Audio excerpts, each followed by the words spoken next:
ਜੈ ਪੀਰਾਂ ਦੀ ਸਾਰੀਆਂ ਸੰਗਤਾਂ ਨੂੰ।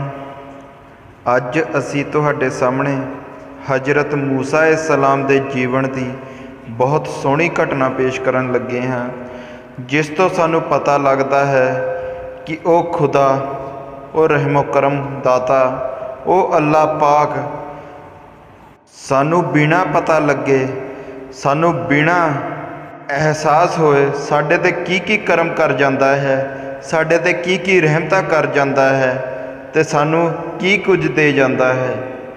ਇੱਕ ਵਾਰ ਦੀ ਗੱਲ ਹੈ ਕਿ ਹਜ਼ਰਤ ਮੂਸਾ ਸਲਾਮ ਆਪਣੇ ਕੁਝ ਮੁਰੀਦਾਂ ਨਾਲ ਨਦੀ ਦੇ ਕਿਨਾਰੇ ਟਹਿਲ ਰਹੇ ਸਨ ਕਿ ਅਚਾਨਕ ਉਹ ਦੇਖਦੇ ਹਨ ਕਿ ਇੱਕ ਬਿੱਛੂ ਨਦੀ ਦੇ ਕਿਨਾਰੇ ਵੱਲ ਵੱਧ ਰਿਹਾ ਹੈ। ਹਜ਼ਰਤ ਮੂਸਾ ਸਲਾਮ ਅਤੇ ਉਹਨਾਂ ਦੇ ਕੁਝ ਮੁਰੀਦ ਉਸ ਬਿੱਛੂ ਨੂੰ ਦੇਖਣ ਲਈ ਰੁਕ ਜਾਂਦੇ ਹਨ ਅਤੇ ਉਹ ਕੀ ਦੇਖਦੇ ਹਨ ਕਿ ਅਚਾਨਕ ਨਦੀ ਦੇ ਵਿੱਚੋਂ ਇੱਕ ਮੇਂਢਕ ਛਾਲ ਮਾਰ ਕੇ ਬਾਹਰ ਨਿਕਲਦਾ ਹੈ ਅਤੇ ਉਹ ਬਿੱਛੂ ਉਸ ਮੇਂਢਕ ਦੀ ਪੁੱਛ 'ਤੇ, ਉਸ ਮੇਂਢਕ ਦੀ ਪਿੱਠ 'ਤੇ ਸਵਾਰ ਹੋ ਜਾਂਦਾ ਹੈ। ਹਜ਼ਰਤ ਮੂਸਾ ਸਲਾਮ ਬਹੁਤ ਹੈਰਾਨ ਹੁੰਦੇ ਹਨ ਕਿ ਇੱਕ ਮੇਂਢਕ ਨਦੀ ਦੇ ਵਿੱਚੋਂ ਨਿਕਲਦਾ ਹੈ ਅਤੇ ਬਿੱਛੂ ਉਸ ਦੀ ਪਿੱਠ ਉੱਤੇ ਸਵਾਰ ਹੋ ਜਾਂਦਾ ਹੈ। ਇਹ ਕੋਈ ਖਾਸ ਮਾਮਲਾ ਲੱਗਦਾ ਹੈ, ਚੱਲ ਕੇ ਵੇਖਣਾ ਪਵੇਗਾ। ਹਜ਼ਰਤ ਮੂਸਾ ਸਲਾਮ ਕੀ ਦੇਖਦੇ ਹਨ ਕਿ ਜਿਸ ਤਰ੍ਹਾਂ ਮੇਂਢਕ ਦੀ ਪਿੱਠ 'ਤੇ ਬਿੱਛੂ ਸਵਾਰ ਹੁੰਦਾ ਹੈ, ਉਹ ਮੇਂਢਕ ਨਦੀ ਦੇ ਵਿੱਚ ਛਾਲ ਮਾਰ ਦਿੰਦਾ ਹੈ। ਹਜ਼ਰਤ ਮੂਸਾ ਸਲਾਮ ਵੀ ਉਸ ਦੇ ਮਗਰ ਚੱਲ ਪੈਂਦੇ ਹਨ। ਉਹ ਮੇਂਢਕ ਤੈਰਦਾ ਹੋਇਆ ਨਦੀ ਦੇ ਦੂਸਰੇ ਕਿਨਾਰੇ ਵੱਲ ਵੱਧਦਾ ਹੈ ਅਤੇ ਉੱਥੇ ਪਹੁੰਚ ਕੇ ਬਾਹਰ ਨਿਕਲ ਕੇ ਬਿੱਛੂ ਨੂੰ ਆਪਣੀ ਪਿੱਠ ਤੋਂ ਉਤਾਰ ਦਿੰਦਾ ਹੈ। ਹਜ਼ਰਤ ਮੂਸਾ ਸਲਾਮ ਕੀ ਦੇਖਦੇ ਹਨ ਕਿ ਉਹ ਬਿੱਛੂ ਮੇਂਢਕ ਦੀ ਪਿੱਠ ਤੋਂ ਉਤਰ ਕੇ ਇੱਕ ਦਰਖਤ ਵੱਲ ਵੱਧ ਰਿਹਾ ਹੈ, ਜਿਸ ਦੇ ਹੇਠਾਂ ਇੱਕ ਨੌਜਵਾਨ ਸ਼ਰਾਬ ਦੇ ਨਸ਼ੇ ਵਿੱਚ ਮਗਨ ਸੁੱਤਾ ਪਿਆ ਹੈ। ਹਜ਼ਰਤ ਮੂਸਾ ਸਲਾਮ ਉਸ ਬਿੱਛੂ ਦੇ ਮਗਰ ਤੁਰਦੇ ਹਨ ਅਤੇ ਉਹ ਦੇਖਦੇ ਹਨ ਕਿ ਉਸ ਨੌਜਵਾਨ ਦੇ ਪੈਰਾਂ ਕੋਲੋਂ ਹੋ ਕੇ ਇੱਕ ਕਾਲਾ ਸੱਪ ਉਸ ਦੀ ਛਾਤੀ ਵੱਲ ਵੱਧ ਰਿਹਾ ਹੈ ਅਤੇ ਜਿਸੇ ਤਰ੍ਹਾਂ ਉਹ ਸੱਪ ਉਸ ਦੀ ਛਾਤੀ 'ਤੇ ਡੰਗ ਮਾਰਨ ਲੱਗਦਾ ਹੈ, ਇਹ ਬਿੱਛੂ ਵੀ ਪੈਰਾਂ ਉੱਤੋਂ ਹੋ ਕੇ ਉਸ ਨੌਜਵਾਨ ਦੀ ਪਿੱਠ ਉੱਤੇ ਜਾ ਕੇ ਸੱਪ 'ਤੇ ਹਮਲਾ ਕਰ ਦਿੰਦਾ ਹੈ ਅਤੇ ਸੱਪ ਨੂੰ ਡੰਗ ਮਾਰ ਕੇ ਕੁਝ ਸਮੇਂ ਬਾਅਦ ਖਤਮ ਕਰ ਦਿੰਦਾ ਹੈ। ਉਹ ਬਿੱਛੂ ਆਪਣਾ ਕੰਮ ਮੁਕੰਮਲ ਕਰਕੇ ਦੁਬਾਰਾ ਫਿਰ ਨੌਜਵਾਨ ਦੀ ਛਾਤੀ ਤੋਂ ਪੈਰਾਂ ਵੱਲ ਹੋ ਕੇ ਉੱਤਰ ਆਉਂਦਾ ਹੈ ਅਤੇ ਦੁਬਾਰਾ ਫਿਰ ਤੋਂ ਨਦੀ ਦੇ ਕਿਨਾਰੇ ਵੱਲ ਵੱਧਦਾ ਹੈ।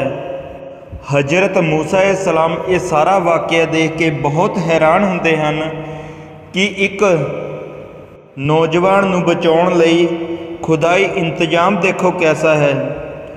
ਹਜ਼ਰਤ ਮੂਸਾ ਸਲਾਮ ਅਤੇ ਉਹਨਾਂ ਦੇ ਮੁਰੀਦ ਉਸ ਨੌਜਵਾਨ ਵੱਲ ਨੂੰ ਜਾਂਦੇ ਹਨ ਅਤੇ ਉਸ ਨੂੰ ਜਗਾਉਂਦੇ ਹਨ, ਜੋ ਕਿ ਸ਼ਰਾਬ ਦੇ ਨਸ਼ੇ ਵਿੱਚ ਮਗਨ ਸੁੱਤਾ ਪਿਆ ਹੈ।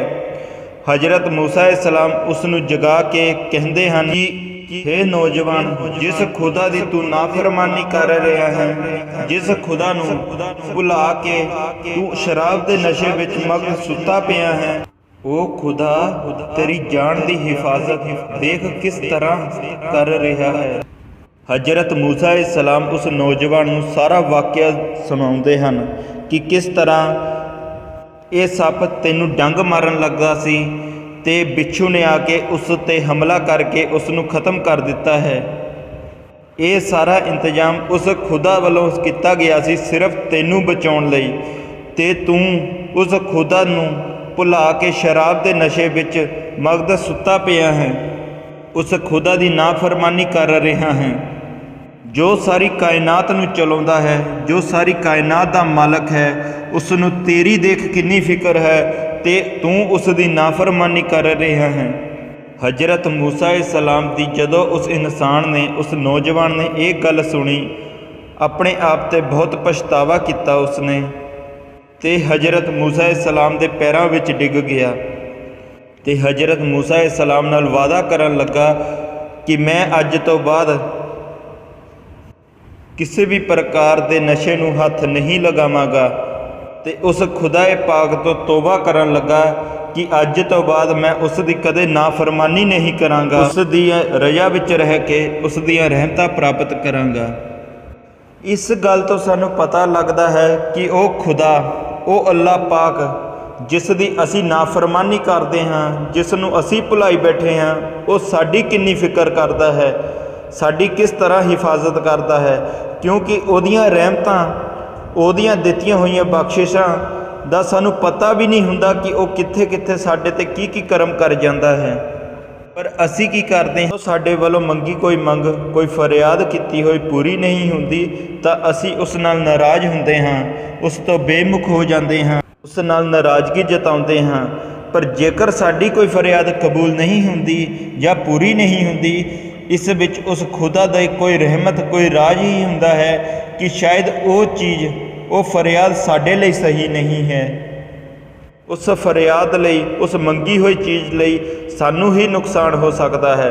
ਪਰ ਅਸੀਂ ਉਸ ਨਾਲ ਨਾਰਾਜ਼ਗੀ ਜਤਾਉਂਦੇ ਹਾਂ ਤੇ ਫਿਰ ਵੀ ਉਹ ਆਪਣੀਆਂ ਰਹਿਮਤਾਂ ਵਿੱਚ ਕੋਈ ਕਮੀ ਨਹੀਂ ਕਰਦਾ, ਸਗੋਂ ਹਰ ਵਕਤ ਸਾਡੀ ਫਿਕਰ ਕਰਦਾ ਹੈ, ਸਾਨੂੰ ਆਪਣੀਆਂ ਰਹਿਮਤਾਂ ਵਿੱਚ ਰੱਖਦਾ ਹੈ, ਸਾਡੇ ਤੇ ਕਰਮ ਨਵਾਜੀ ਕਰਦਾ ਹੈ। ਇਹੋ ਜਿਹੀਆਂ ਹੋਰ ਵੀਡੀਓਜ਼ ਸੁਣਨ ਲਈ ਪਲੀਜ਼ ਸਾਡੇ ਚੈਨਲ ਨੂੰ ਸਬਸਕ੍ਰਾਈਬ ਕਰੋ। ਜੈ ਪੀਰਾਂ ਦੀ।